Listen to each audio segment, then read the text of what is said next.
Good evening. Welcome to California Today. I'm Liang Zhang. Here's a preview of some of today's stories.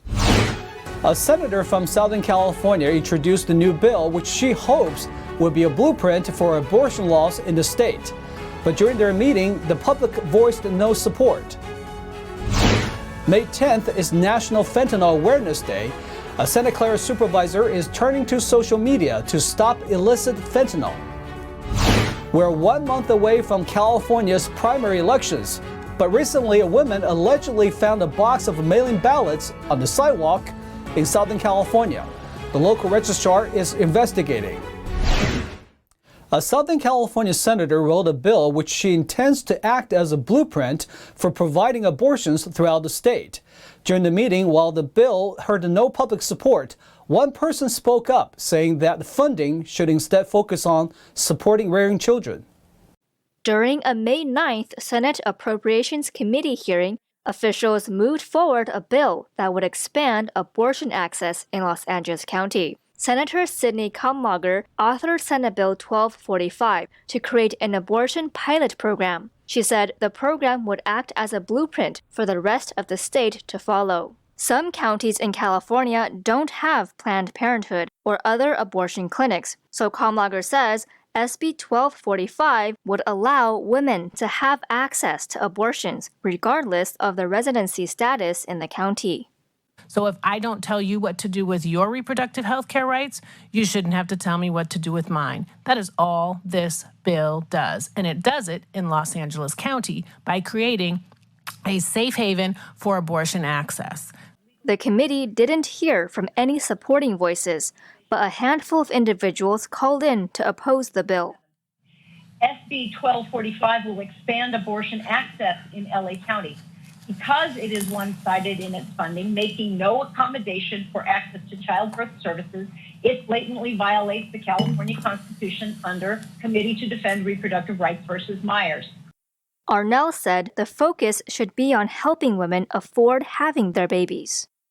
There is no greater power than the power of the purse. We should never make a woman choose between paying rent and having a baby. Let's fund childbirth and education and child care and adoption services so that low-income minorities have the same options as women of privilege and wealth to have their babies, not abort them.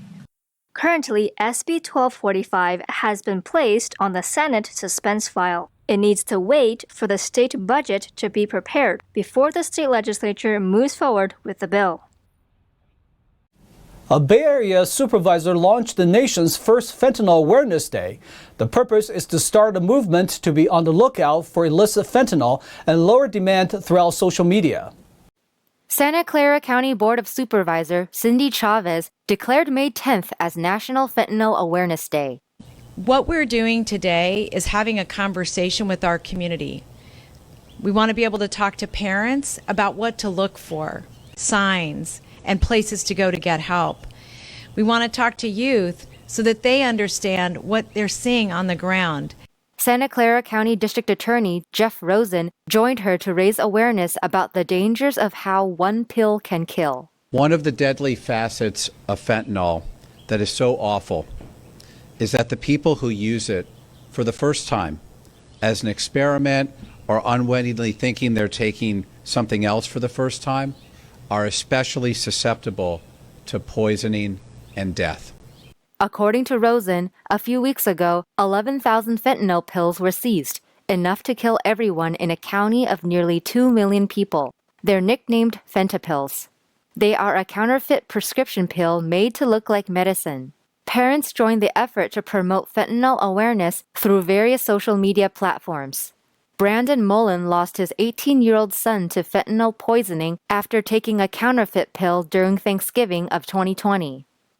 So I am honored to be part of the working group, and I am putting my heart and soul into it along with my family to help other parents not have to suffer through the same thing that we did, and also teaching parents how to talk to your kids about the risks and the dangers. The group called awareness to the increasing number of fentanyl-related deaths throughout the state. On Monday, a 15-month-old girl was found dead next to suspected fentanyl. The Santa Rosa Police Department arrested the parents for cruelty to the child. An autopsy will be conducted on the toddler later this week. On April 30th, San Jose police officer Dejon Packer died of fentanyl overdose. The 24-year-old was a rookie with the San Jose Police Department. He used to play football at San Jose State University. A woman allegedly found a box of abandoned mailing ballots on the sidewalk in Hollywood. She reported it to officials, and the USPS, along with the county registrar, are investigating ahead of the upcoming June election. We hear more from NTD's David Lamb. This large box of mail-in ballots was found sitting out on a public sidewalk in Hollywood on May 7th. The U.S. Postal Service and Los Angeles County Registrar's Office said they are investigating the incident. The Registrar's Office told media outlets on Monday evening, "Our office was notified over the weekend of a mail tray found containing approximately 104 unopened outbound vote-by-mail ballots and additional mail pieces." The ballots were discovered by Christina Rapace, who was walking her dog on Saturday evening in East Hollywood. She told Fox 11, "I turned the corner and I just saw this box of envelopes, and it was a USPS box. I picked some envelopes up and I saw they were mail ballots." She was concerned that if another person found it, they might have thrown them away. This comes ahead of California's statewide election on June 7th. According to the Secretary of State's office, primary election ballots will include candidates for positions such as U.S. Senators, the Governor, the Attorney General, along with other positions. David Lamb, NTD News, California. The Los Angeles County Sheriff's Department released a new document in connection with the whistleblower's allegation about use of force. It gives a timeline how the sheriff learned about and handled an altercation with the deputies and an inmate. The document is titled Factual Overview, San Fernando Court Use of Force Incident, and is internally dated as May 1st. The document gives a timeline of the controversial March 10th incident, where a leaked video showed a deputy kneeling on a handcuffed inmate's head after allegedly striking a deputy. The event led to a whistleblower lawsuit against Los Angeles County Sheriff Alex Villanueva, alleging that he tried to cover it up. But records show that the sheriff did not see the video of the incident until November 18, 2021. A sheriff's department member filed a lawsuit against Villanueva, who responded that the disgruntled employee made false claims. The document included excerpts from the department's policy manual, timeline order of events that took place, Skype messages, and tracking forms. Last month, Villanueva addressed the allegations during a press conference where 3 people are being investigated. It includes an LA Times reporter and Villanueva's re-election opponent. An unassuming Boba tea shop in San Francisco's Tenderloin district is suspected to be a front for an international fencing operation. Car burglars allegedly sell stolen goods before the property is shipped off to countries as far as Vietnam and China. Here's the story. Prosecutors announced on Tuesday an undercover auto burglary operation resulted in the arrest and charging of Kwok Lee and the recovery of about 1,000 stolen electronics items. This operation is known as Autopilot, and it's in turns generated several smaller operations. One of them that's involved in today's announcement is known as Operation Bulldog. 41-year-old Lee was arrested following an investigation by the San Francisco District Attorney's Office that targeted higher-level criminals who profit off the city's smash-and-grab epidemic. Lee's wife owns a store on Larkin Street, but was not charged with a crime. The storefront advertises the location as a quickly boba tea cafe. The investigation included bait cards, GPS tracking devices, and undercover surveillance. The operation led to the recovery of over 1,000 laptops, phones, cameras, and other devices. Electronics you see behind you, the stolen property on the table behind you, represents barely a third of what we seized yesterday alone. And that's one snapshot in time. We know that the operation we've uncovered and made an arrest in yesterday is a massive global operation, shipping across the United States and across the world. The investigation began in October when investigators parked a bait vehicle in Japantown. In the following months, investigators tracked stolen devices that led to the fake Boba tea cafe. We look forward to being able to return as much of this stolen property as possible to the victims and being able to hold everybody involved accountable. The bust comes at a crucial time for Boudin, who is facing a recall election. Critics say he's too soft on crime. Supporters for Boudin say the case is proof the DA takes residents' concerns seriously. But comments dating back to 2018 on the store's Yelp page show residents were already aware the shop was selling stolen electronics instead of boba tea. Lee was taken into custody on Monday. He will be charged with at least 8 accounts of felony possession of stolen property and 4 counts as a misdemeanor. Lee is scheduled to be arraigned Tuesday afternoon. When Lee was arrested on Monday, he was already out on bail for a 2019 case involving stolen property. We're going to take a short break, but here's a look at what we got for you when we come back. Car not charging? Apparently, more than a quarter of electric car charging stations in the San Francisco Bay Area are not functioning. Problems range from short cables, unresponsive screens, pavement failures, and broken connectors. The school district in Orange County made a change to how students can choose the public school they attend. We'll look at what new options families have. And our show's favorite bird had a gender reveal party, sort of. The group who have had a webcam on the eagle family for most of the young bird's life can now say with confidence whether it's a male or female. That and more on California Today.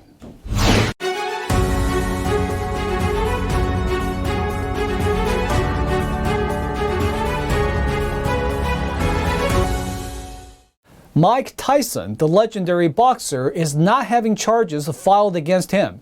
He allegedly punched someone on an airplane, but the local attorney is closing the case. San Mateo District Attorney Steve Wagstaff announced on Tuesday that his office will not press charges against Mike Tyson or the passenger involved. The announcement came after reviewing footage of the incident. In a video posted by TMZ Sports on April 21st, Tyson allegedly punched a passenger sitting behind him during a flight at the San Francisco International Airport. A representative for Tyson told Fox that the boxer had an incident on a flight with an aggressive passenger who began harassing him and threw a water bottle at him while he was in his seat. The passenger denies throwing the bottle at Tyson, but has also decided to not press charges. Electric car owners in the Bay Area may have personally run into this situation. A recent study shows that more than a quarter of electric car charging stations in and around San Francisco are not working.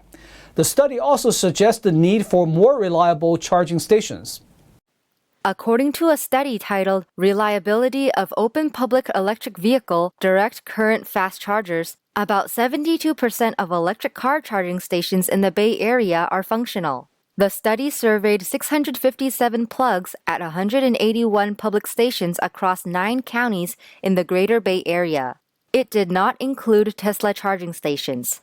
If the plugs charged an electric vehicle for 2 minutes, it was determined to be functional. The report found that about 5% of the stations had cables that were too short to reach the EV. 22.7% of the stations had unresponsive or unavailable screens, payment system failures, charge initiation failures, network failures, or broken connectors. In a random 10% sample of the charging systems, about 8 days after the first evaluation, there was no overall change in how they function. In conclusion, the findings suggest there needs to be precise definitions and calculations for reliability, uptime, downtime, and excluded time for public EV charging stations with third-party verification. Speaking of electricity or the lack of it, a new energy company in Southern California ran a multi-million-dollar loss within the last year. The goal was to source energy from renewable sources, but now its financial feasibility is in question. The Orange County Power Authority is the county's first community choice energy program. Now it is running a $3 million operating loss over a 9-month period. A financial report released on May 3rd documented the loss for the period from last July to March 2022. The Power Authority was created in November 2020. The goal was to provide greener energy to residents and businesses throughout Orange County. The agency has taken over Southern California Edison's role as a local energy provider. However, the Power Authority's energy comes with higher costs compared to Edison's. 4 Orange County cities have joined so far, opting residents into the services. The cities are Huntington Beach, Fullerton, Buena Park, and Irvine. At an Irvine City Council meeting, Councilman Larry Agrin was dissatisfied with the report. He says the key number is how much revenue the Power Authority will be getting from the remaining folks. This is important since members are able to opt out of the more expensive power as they wish. As of April 26, 2022, over 30,000 or 84% of accounts have been transferred to the Power Authority. Agrin still wants a full report from the Power Authority. He wants to see who changed their plans since not everyone consumes the same amount of energy. The long-term viability of the Power Authority has been called into question. The biggest energy consumers in the county have already withdrawn or plan to. These include the Irvine Ranch Water District and Irvine Unified School District. Parents all want the best education for their children. One Southern California Board of Education recently made a change to how and, more importantly, where students can attend public schools. Earlier this month, the Orange County Board of Education widened its criteria for what district students can attend schools in. The guidelines, now allowing students to attend schools outside their district, were formalized after the board voted 3-1 on May 4th. Typically, parents can petition the board to allow their child to attend a school outside of their district only when transportation, childcare, and the parent's place of employment are an issue. The revised criteria for reviewing petitions include 12 new considerations. This includes a child's psychological or physical well-being, availability of specific academic programs, the family's relocation plans, or recommendations by the school. Board President Mari Bark says she believes parents make the best decisions for their children every day. She added that inter-district transfers are near and dear to her heart because they have the potential to improve students' lives. But schools in California receive funding based on student attendance rate, so the board also considered space availability and financial impact issues. The board said if a transfer creates financial hardship for the district's current pupils in terms of reduced service or affected class size, the student's transfer petition may be denied. I know we've been wondering for months, and now we're getting answers on one of the stories we have been following for the longest time this year. We finally know Spirit, the bald eaglet's gender. All the indicators allow us to make a strong, educated guess. Let's find out if Spirit is male or female. The expert consensus is in, and the verdict? It's a girl. Friends of Big Bear Valley operates a live stream on the bald eagle nest. The organization recently announced that it thinks Spirit is most likely a female. The only definitive way to determine Spirit's gender is blood tests and measurements. But there are other indicators that can help nature lovers make an educated guess. Friends of Big Bear Valley say, though Spirit's skeletal growth has completed, she will continue to gain weight. Her feathers will also continue to grow and fill in, even after taking her first flight. Spirit is now as large and maybe a little bit larger than her father Shadow. She has broader shoulders and thicker ankles. Another indicator is her vocals. With the help of a sonogram that measures pitch, Friends of Big Bear Valley say Spirit's vocals are closer to her mother Jackie's vocals. Female bald eagles are larger than males, so they produce deeper, lower-pitched vocalizations. Friends of Big Bear Valley will continue streaming the eagle family. Spirit will continue to live at the nest for several more months as she learns to fly. Now let's check in with Thomas Christian for an update on sports.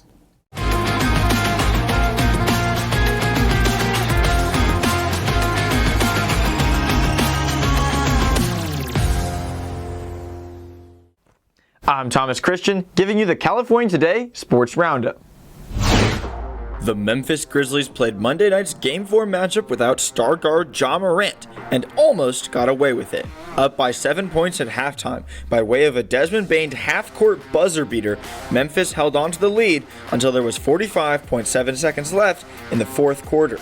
Then, 2 Stephen Curry free throws put the Warriors' noses in front, and Curry himself nailed 8 straight free throws within 40 seconds of game time to put the Grizzlies to sleep. Both teams had inefficient scoring nights, with Memphis needing to figure out where to give all of the shot attempts an injured Morant wasn't taking. But the Warriors didn't have an excuse for missing as many shots as they did, and their misses almost cost them if it wasn't for some lucky officiating. Both teams shot around 40% from the field and 25% from three-point range.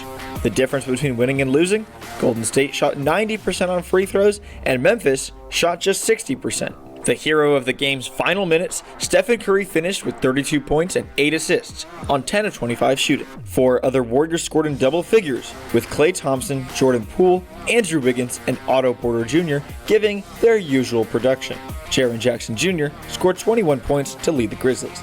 The Warriors with a 3-1 lead, and the series heading back to Memphis for Game 5. The Warriors would do well to close it out early and get a little rest before heading to their Western Conference Finals matchup. Grizzlies 98, Warriors 101. Defending champions Phil Mickelson and Tiger Woods were both listed on the PGA Championship field list released on Monday, but their appearance in Tulsa, Oklahoma next week for the year's second major remains up in the air. Mickelson announced in February that he was taking a break from golf after inflammatory comments he made about the Saudi-backed golf league surfaced while Woods has competed once at last month's Masters since his February 2021 car crash. The two golf legends appeared on the preliminary PGA Championship field list released 2 weeks ago, and the fact that their names were on Monday's full field list does not actually imply that they have committed to being in Tulsa next week. Mickelson's public image took a hit when the author of an unauthorized biography on the 6-time major champion said the golfer told him he was willing to look past Saudi Arabia's human rights record to gain leverage with the PGA Tour. Saudi Arabia's government has denied accusations of human rights abuses, and Mickelson later apologized for the comments, which he claimed were off the record, and he said planned to take time away from the sport. Mickelson became golf's oldest major champion at last year's PGA Championship. Less than a month from turning 51, he won by 2 shots at Kiawah Island's Ocean Course. Woods, who nearly lost his right leg following a car accident last year, returned to action at last month's Masters, where he opened up with an encouraging 1 under par 71, but went on to finish 13 over for the week and in 47th place. The 15-time major champion has already said he planned to play the British Open at St. Andrews in July. While he was not revealed his decision for the PGA Championship, he did play a practice round at Southern Hills last month. The last time the PGA Championship was held at Southern Hills was in 2007, when Woods triumphed by 2 shots to win the event for the 4th time, but the layout has since undergone a dramatic renovation. And that's all for sports. And that's all for tonight. You can join us again on California Today every weekday at 8:30 p.m. If you have any news, tips, or ideas for our show, or just want to let us know how we're doing, our email is california.today@ntd.com. I'm Liang Zhang. Have a wonderful evening.